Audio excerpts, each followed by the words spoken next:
Hi Camille, how are you Hey, today? Lucia. Good. It's thank God it's Friday. Yes, indeed, and this is great. You know why I like Fridays? Tell me. Because it's the end of our working week, and but from tomorrow and actually this evening, I can enjoy some quality time with my family. I agree. Duty of care. Yes, indeed, indeed. But tell me, Camille, today I think we wanted to exchange a little bit about parenting and the safety of children, you know, and the role we play on that. But tell me more about your family. I have 4 kids, Oh, okay. and I managed to have a balanced distant gender. So I have 2 boys and then 2 girls as well. Oh, beautiful, beautiful. They're all very young though. Okay. My first boy, he's 11. He'll be 12 this year. Interestingly, my kids, the first born in November, second in November, third in October, and then fourth in October. Amazing. And I Yes. was born in October too, by the way. So I have 2 girls, but I haven't been as balanced. We haven't been, me and my husband, as balanced as you have, because we have 2 girls. And but yes. Do you plan to have more? No, I think we are happy with the With the two. two? Yes, yes. They are 6 and 9. 6. Okay. Yeah, That's good to know. That's good to know. And Camille, you know, as a parent, Yeah. what do you think, you know, what worries you in terms of the safety of your children? So for me, child protection starts at home, okay? And as parents, we are always the first line of protection for our children, okay? So whatever we do at home is what is going to translate into the community, how we keep the kids safe at home. So how observant are you of your kids? How well do you know them? What sort of changes do you see that would send signals to you that these kids, something is not right with the kids? What sort of protective space do you put in place for your kids? So for instance, I have my last boy is 2.5-year-old, okay? He moves around, very active, moves around in the house very often. What sort of safe space are you putting in place for this boy? The electrical sockets, the sharp edges of furniture, the cutlery sets. How are you putting all these things in place to ensure that these kids are safe? So it is not just about physical safety. There's also the aspects of violence. There's also the aspects of digital safety as well. So it's a comprehensive, okay, parenting when it comes to safety for your kids. It's not just about the space alone. You need to look at a whole lot of things, and it is not a daily thing. It is a continuous thing from the very first day they are born till you know that no, they've transitioned from children to adulthood. Yeah. No, I really agree with everything you said. It's so important, and I think we understand that really, particularly when we become parent, you know, and also to recognize that it's not easy, right? No, to it's a really, full-time. It's a full-time job. And personally, as a parent, you know, I really enjoy being a parent, but of course there are so many things that also, you know, worries me, right? Especially in the current context. I think there are situations that you know, place children at risks, and we as parents, we really have to play a very important role. As you were saying, you know, the protection really starts at home, and the way we guide our children and we support them, we listen to them, is so important. Yeah. Yes. That's quite interesting because for me it's the safety.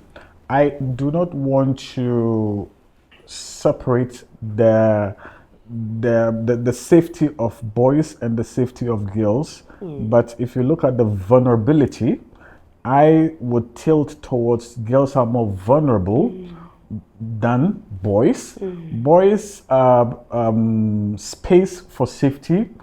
You need to look more from my perspective. I need to look more of the physical aspect of the space. So I was mentioning the electrical sockets. I need to go to town, get plastic sockets to come and cover all those plastic places.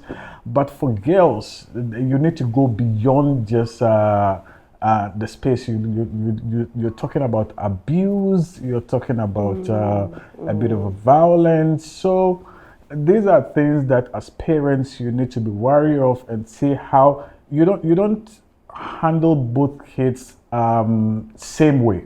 Okay, there should be an understanding on how you look out for the safety of the kids, especially when they start growing up from a certain age, and for girls when they reach puberty and all that. These are things that you need to manage very well, and sort of education and guidance that you plan to give it to them. Yes. No, again, I definitely agree with you.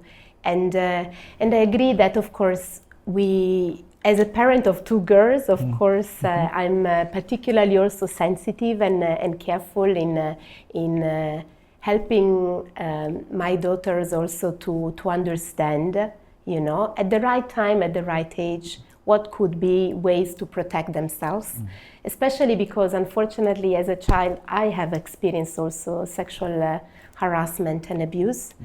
And I was only 9 years when it started. And actually, it continued for many years during my childhood. And it has, of course, impacted a lot my life. But you know what has helped me? The fact that my parents were there. They listened to me when I was ready to ask for their help. And actually, thanks to the environment they created for me, where we were really open, I felt like always open to say what I felt and open up, with them. I was immediately able to reach out to them when this problem started and really seek support from them. It happened actually through phone calls. I was receiving phone calls by a stranger, a person I didn't know who he was. He was always calling at home when he knew that I was home alone. And I was surprised, that this person was able to always call only when I was home alone. I was like, so this person must know my movements, and this scared me a lot. And unfortunately, as I said, it continued for many years. And with the help of my parents, we also reached out to the authorities, to the police. But what was I really unhappy about is that at that time the authorities, police was actually not doing much. And only with the help of my parents, I was able to overcome this and be really strong and proud on how to manage it. Of course, we found few ways of managing the situation, and at some point the police helped in at least putting my phone under control. It was a home phone, we didn't have smartphone at that time. Landlines.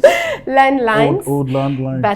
But it was difficult, first of all, the police was looking for many, ways of saying, but we need to verify this, verify that. So it was a long process, which was also tiring, to be honest. As a child, I didn't understand then why it's taking so long to find ways to stop this, But my parents were always near me. My parents were always helping me going through this, and despite my fears and they really helped me a lot. And this is the reason why I actually decided to become a child protection person. I was going to ask that. Yes. But Lucia, sorry to hear this very unfortunate situation in your childhood. I was going to ask you whether that unpleasant experience informed your decision to become a child protection person. Yes, very much so. Definitely. And not only because of my experience, but also because, of course, I want to help other people, you know, other children, and especially parents to be better equipped, you know, how to really address these situations, and then indeed also better equip social workers, you know, see how we can support in strengthening the role of social workers, police, and everybody else, even teachers, you know, community members, to really create that protective environment for children, you know, and very much paying attention to the prevention, how these things can be prevented. You know, it's so important, because these episodes of violence, when they happen, they will really mark your whole life forever. And it could mark you in a positive way. I mean, of course, there is no positive way, but what I meant to say is that you can go through them as it happened for me, you know, and I was still lucky that, you know, it was still managed at some point, and but it can also go a very wrong way, and very often people are not ready to speak up and report it, you know, speak to their parents first of all, but also speak to the authorities, right? And I think it's I understand it's difficult, but I think it's extremely important, and it is extremely important to create that space where people feel comfortable to speak, children feel comfortable to speak, and parents are ready when children are opening up, and they are creating also that environment for children to open up. Thank you, Lucy. But I do not want to make your unpleasant experience as the center of our discussion, but I just wanted to connect that story and to get a perspective or the context of communication between children and parenting. How key is communication? Were you communicating with your parents? Were you able to divulge all this information to them? Because you mentioned it continued from 9 for a very long time. How key was communication in your parenting as at that time, and considering now that you understand how important communication is? Yes. Now, the communication was key, was very key, and really my parents created that space for to listen to me, you know, and trust and believe me, because I think there was also my worries: did I do anything wrong? You know, what did I do? Why is this happening to me? And but they were reassuring me, and they were really listening and helping me going through this. And this is exactly the way I'm trying to replicate also as a parent, you know. And of course, I also look at ways of even doing better than my parents. You know, we always try to do better. Yes. I think my parents have been excellent. I feel very lucky. But I try to even optimize, you know, what they have done. And as a parent, I've been always trying to dedicate time to spend with the children, you know, together with my husband, and really make them aware that we are always there for them, that really ensure that they understand that even from the early age, that life is beautiful, but there could be also risks.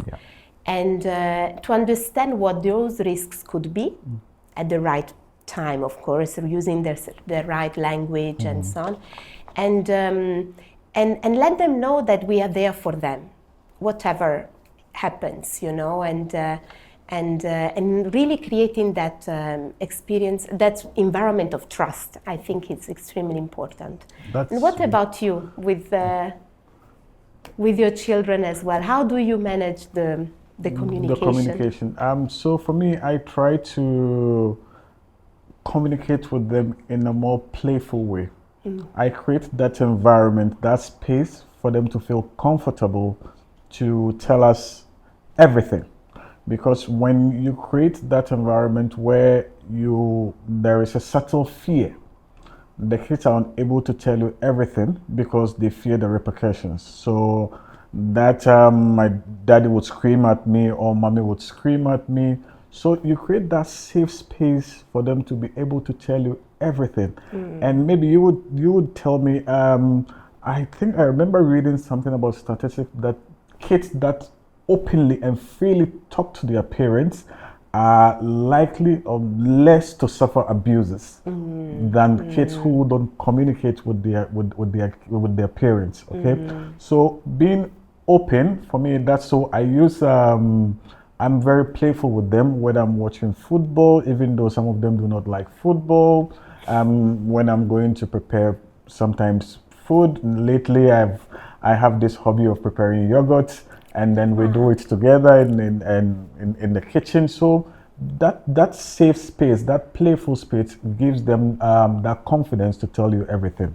Very good, very good. Yes. And you know what I think is also so important, that there is also a careful attention by the parents to remain really role models, you know, for our children, and also in the interaction between husband and wife, you know, or even the extended family, whoever the caregivers are, to maintain that that good relationship as well. And you know, I personally, you know, of course, there are moments where, you know, you also quarrel with your husband, right? Of course. Yes, Of but course. then show your children, you know, what I learned as a parent is that to show your children that yes, we can quarrel, but we also need to find ways to find solutions together. And respect. Exactly. That respect. That's that Because respect. I notice when we quarrel, you know, also our children feel the hurt, you know, and this is so important as well, to really let them see by our behaviors also how to manage the difficult situation. I think that's also very important. If I should chip this in, so for us as parents, how can we identify early signs of maybe abuse, neglect, or harm? Yeah, I think particularly when a child starts withdrawing, you know, stops interacting, as you were saying, you know, communication is important. When you see that the child is more silent, I think these are moments where we need to observe and try to better understand what's happening.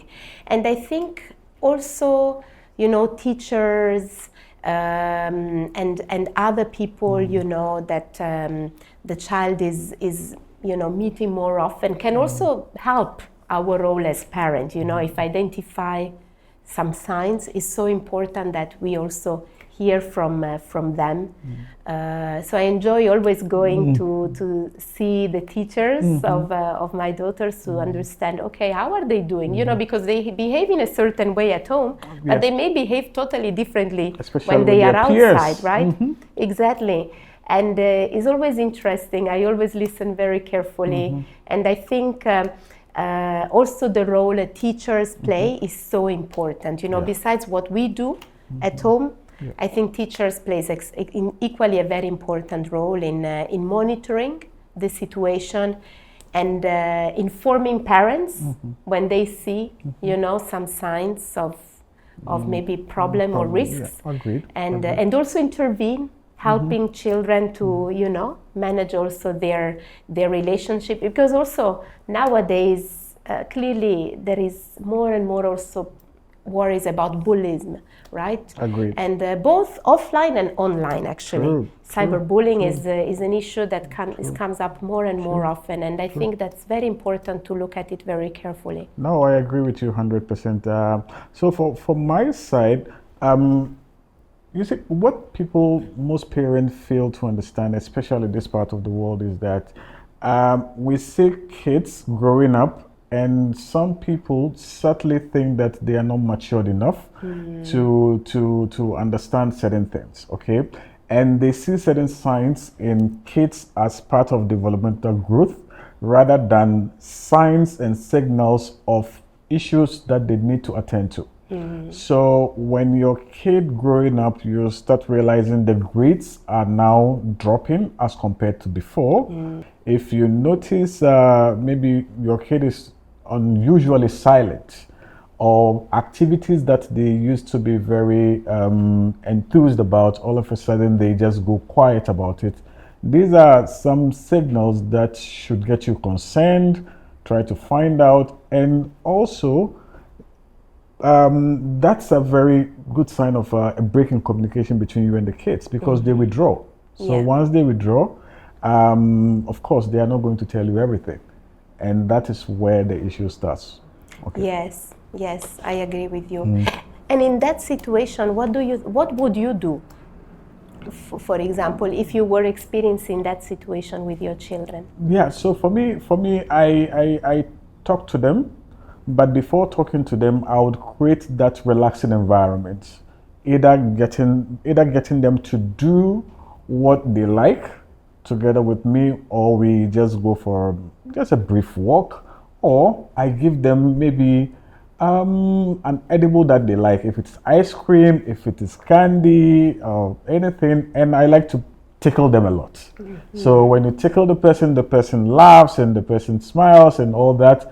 Once you start an informal discussion out of that space, then just chip it in, and surprisingly, you will get them to talk. They would open up, and then it's up to us parents. Okay, we are the first line of protection for them. So we need to create that environment, that space that will make them feel comfortable to be able to talk to us. Because if they are not able to talk to their parents, then you are in big trouble. You are definitely in big trouble. I agree. I agree. So Lucia, if I may ask, so the world is changing. What are some of the common risks? I have seen a lot nowadays. What are some of the common risks children face in today's world? Wow, this is a big question, Camille. But for sure, you know, when we are talking about safety and protection, of course, I talked earlier about situation of sexual violence, abuse, but it can be, you know, other forms of violence, such as exploitation as well, right? But I think, as I was saying, what worries me particularly is also not only, you know, risks that could happen everywhere, at home, actually in the communities, even at school. We could have incidents of violence and bullying, right, as we were saying before, but also how sometimes now in the current society, those risks can be also encountered when children are navigating online. And I think this is where, again, as a parent, we need to really guide our children on how to navigate online, you know, how to understand where risks could be, and again, be open to speak about it when they encounter any uncomfortable situation, because with online, you know, with digital platforms, everything is further amplified, right? So, and this is where I think more and more children are being exposed, are potentially being exposed, and it can create even more difficulties for them, up to mental health problems in some cases. And this is why, again, the role of parents and teachers and everybody else, you know, in the environment where the children are living, are playing a very important role in guiding them, in making them understand what type of risks they could encounter online. And I think, you know, now having a 6 and a 9-year-old children, of course, they are very keen of always, you know, starting saying, oh, where can we have our own phone? I said, I'm sorry, it's too early. You know, let me explain to you why. You can't. And when the time will come, I will be very happy to, you know, introduce them to the use of a phone and so on. We can start looking at things together. There is no problem with that, but also I think it has to happen gradually, and we have to guide them in the right way, so that they understand we are not putting boundaries, just because we want to put in place rules, but actually we are putting some boundaries, and we are guiding them for their safety, for their future, and yes, finding that way is not always easy. To be honest with you, it's very complicated. No, it is. I understand. A lot of pressure also from their peers and so on. But I think is the right way to do. Yeah, you need to have that fine balance between what you're tutoring them at home and what they pick up from their teachers and their peers from school. So for my side, mainly the major risk in today's world is digital platforms for me. Okay, so we have made it a point, especially for my spouse at home. She has that time to censor what they watch, because you can't take away the cartoons and all this kids program online that they watch. Okay, kids are very smart. So let me tell you something interesting. What they do at home is that because they know their mom would not give them headphone to use, so they now go to my phone, and I have installed some apps for them. So now what the mom has done is to put parental controls on my phone on those apps. So there is censorship. There is regulation on how they use even their tablets and laptops at home. We bought them mostly for educational purposes. But you can't, these kids are smart. Even for my 2.5-year-old, who we have put away the remote controls, now he can manually go to the television set and then to the decoder to reset the program that he wants to watch. So these are things that as parents you need to be wary of and see how you can take advantage. So for us, it's all about regulation and also censorship. We go through some of the online or television programs. My wife would pre-watch some of this and see whether it is wholesome for them to consume. So if it is not, so they know it. And I don't know some of the programs that the mom has stopped them from watching. So if they want us to change the channel, and I say, okay, why don't we go to channel 6? Oh no, mommy said we can't watch channel 6. Okay, so once you start instilling that discipline in them and not exposing them to these so-called subtle risks, okay, we see them as entertainment. But they are also risk, because they are picking things that ordinarily you would not discuss with them. Things like bullying, things like sexual orientations. These are things that you would not ordinarily sit down and discuss with them, but they are areas that they are picking from these so-called entertainment programs. So for us, censorship is very key, especially with our kids. No compromise on that. Yeah. No, thank you, Camille. Really, I think what you mentioned was really resonating also for me. And I found it always very useful to speak to other parents like you today, because there are so many days where I'm asking myself, am I doing the right thing? How can I do better? And I think our conversation today was really useful to think about how also we have different parenting style, but actually we have also a lot of similarities. Maybe I use a little bit less censorship. No, sorry. No, what I meant is that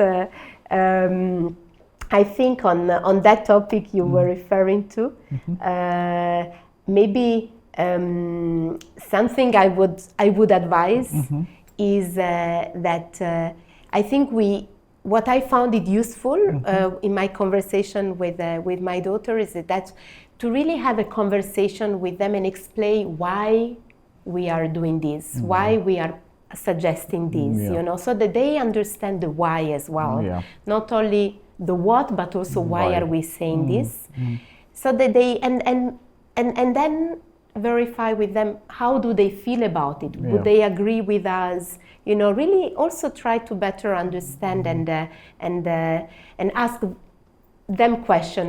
We can also learn from them every day. I agree. And but I have been really enjoying the conversation with you. No, this is really helpful, because sometimes you would need that parent-to-parent discussion to understand their perspective as well, to see what you are doing differently, and also tap into, there's definitely cultural norms and differences, and you may want to see get best practices from the other side of the world and see how best you can incorporate that into your parenting style. So this conversation has really, really, really been helpful. And I'm happy that for parent to parent, we can share notes, we can see how best, because we want our kids to grow into a very good kids, good future adults, and that's what we all want. Absolutely, absolutely. And just to conclude, really, I am learning a lot being here in Ghana on the style from parenting style in Ghana too. So it's wonderful. It's a really enriching process being a parent and talking about parenting with other parents like you. Thank you. Thank you, Lucia. Thank you.